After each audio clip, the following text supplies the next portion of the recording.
So you're raising a child with oppositional defiant disorder and you're wondering how you can help them overcome this horrific childhood disorder. We're going to talk about that today.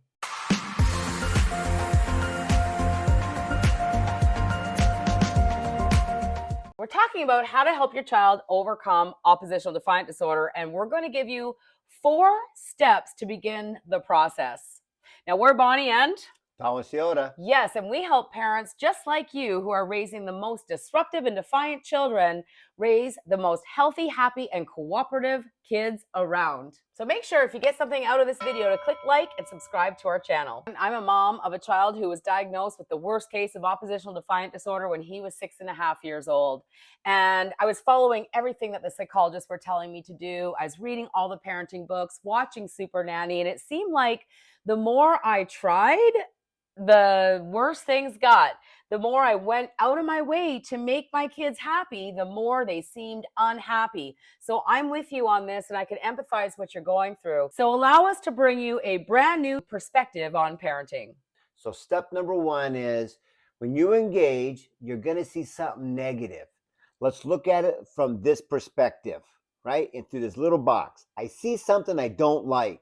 They're up too late. They didn't ask permission, and you know the list goes on and on and on. But give yourself a 10-second 1, 2, 3, 4, 5, 6, 7, 8, 9, 10.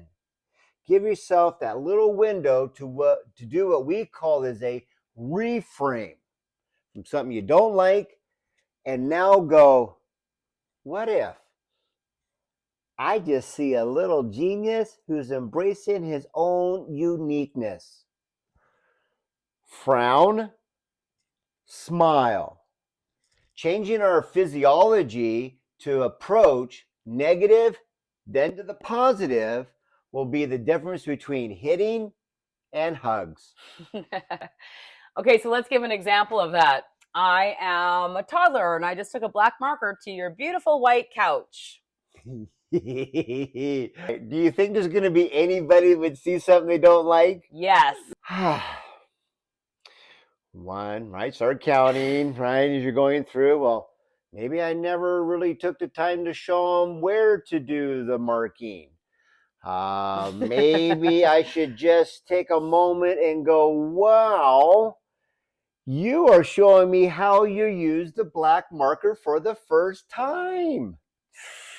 Gosh, I may not be there yet, but the reframe would allow you to see for just a moment. Yes, I get it. $18 million couch, imported leather from Italy, whatever. I get it. But they saw somebody using that marker before. Nowhere yes. Yes. Resounding yes. And they were going, think about it. If you're 2 to 4, 5 years old, tell me how a white couch doesn't look like a big, giant white canvas to start painting on.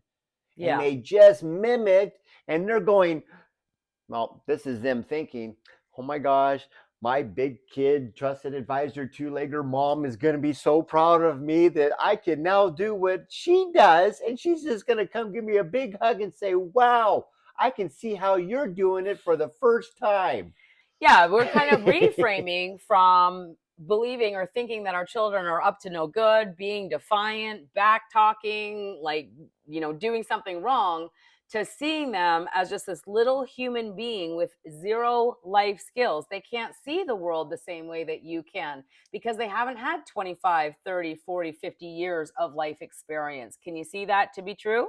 Dr. John Locke in the 17th century said that kids are driven by their curious nature. Everything that they do or see for the very first time is new to them, and they're counting on you to see them through these lenses of, oh, it's my job to show them how the world works, not to punish them into submission. Okay, so that leads us into number 2, which is to validate everything they do. Look at this, honey. We got ourselves a little artist. Right, or the 2 or 3-year-old is throwing food from the high chair on the floor. Wow, maybe that's a communication mean that look what I can do, or better yet, what if that meant I'm full, and they didn't know any other way to speak like you big two-leggers. What about a 5-year-old that spills milk from the table to the kitchen? Wow, look at you. You walked the tightrope. You walked the balance beam. You held everything in the cup 1, 2, 3, 4, 5 before you spilled. Great job. Because do you remember the first step they took? Of course, they stepped and fell, but we celebrated the win. And eventually, 1 became 2, and 2 became 3. Before you knew it, they were running. So, what if that was their first attempt of self control training of like, I'm going to do what the other big kids do, and I can do it too. And oh my gosh, and nobody saw how good I did to hear. They just talked about what they didn't like. Because, well, did you ever carry something right the first time?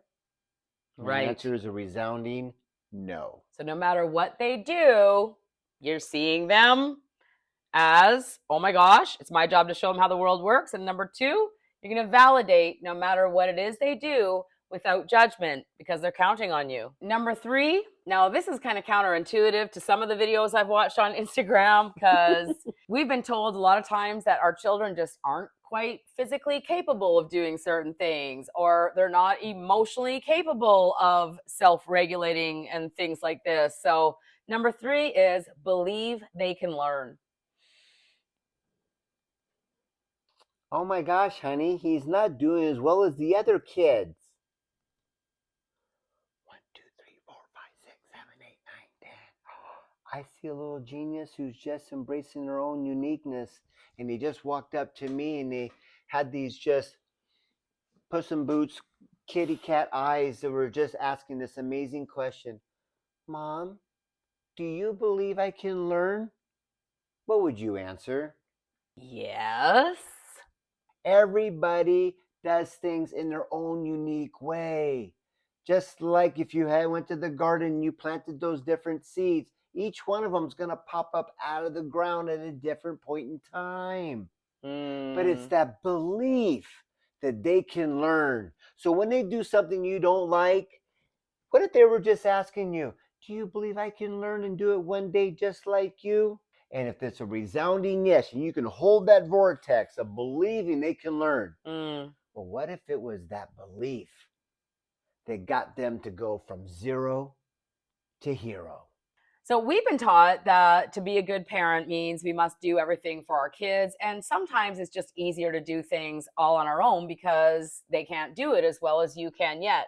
But the truth is unless they actually have the chance to show off their greatness and practice, they'll never be able to do things as good as you. When you see a little kid who's old enough to like pick up a toy from the toy box or get their hands over here or grab that, there's a magical window for them to learn the cycle of it. But what I found is that we're living in such a fast-paced world that, well, quite frankly, I don't have the time or the patience for them to go through the learning curve of 1 to 10 to 100 reps before they can go from crawl to step to walk and run. And, well, I relate. It's just faster if I just do it myself. Let's just survive another day. But before you know it, they went from 1 to 2, 3, 5, 8. Now they're 10. And the marathon that you're running to do all, be all, well, how exhausting could that really, really be? So yeah, short term, that's the secret to avoid is don't believe that it's faster, because before you know it, 5, 10 years will go by like that and you'll be completely exhausted and they won't be able to do anything without you. There's a certain amount of training and we have a moral obligation to fill that void. Yeah, because if we don't, when we do everything for our child that they should be doing for themselves, they hear the message, I don't believe in you and I'm not good enough. And that's where you're going to see their little spirit begin to explode from the inside out. So that brings us to step number 4, which is, of course, last but not least on the 4 tips to how to help your child overcome oppositional defiant disorder. And this is always show them what to do versus what not to do. Because as we mentioned in the video earlier on, your child's driven by a curious nature. Guaranteed they're going to do something someday that you don't like. They're showing off their greatness, but it's really easy to go, no, that's wrong. We don't do that. Okay, so the 3-year-old's hitting the 2-year-old. Ah, yes. That's called playing tag. We validate it. 9 times out of 10, we didn't ask to play tag with the other person. They just came up and hit. Or better yet, oh, I see you're knocking on the door because you're asking permission for something. We validate. Versus saying no, don't, can't, won't, we would show them what we would do so they could positively get the same result, because all they know is, oh, me, caveman, bang chest, bang you on head. To where now I can raise my hand and ask, could I have a turn? We would show them rather than telling them what not to do. That way the child has a choice. And if they can choose a smile versus a frown, they would do exactly what you do and pick the smile every time. Wow, that's powerful stuff. So those are 4 steps to help your child overcome oppositional defiant disorder. One thing that we can promise you for sure, inside that little spirit of your child lies a genius, a champion who's just waiting to come to life and show off their greatness. I was in the exact same spot as you not that long ago. So when I took the control off my son, I started to believe in him, started to teach him life skills, started to pass on more responsibility to him. Man, he stepped right into his genius. And now we have clients all over the world experiencing the exact same amazingly fantastic results. And you can do that too. So if you're intrigued by what you heard here today, off to the right-hand side, you're going to see a couple more video options to help you along your journey. One thing will help prevent most temper tantrums, and parenting, ODD, and beyond our personal story. So until we meet again, Here's to your parenting success. Cheers. Bye for now.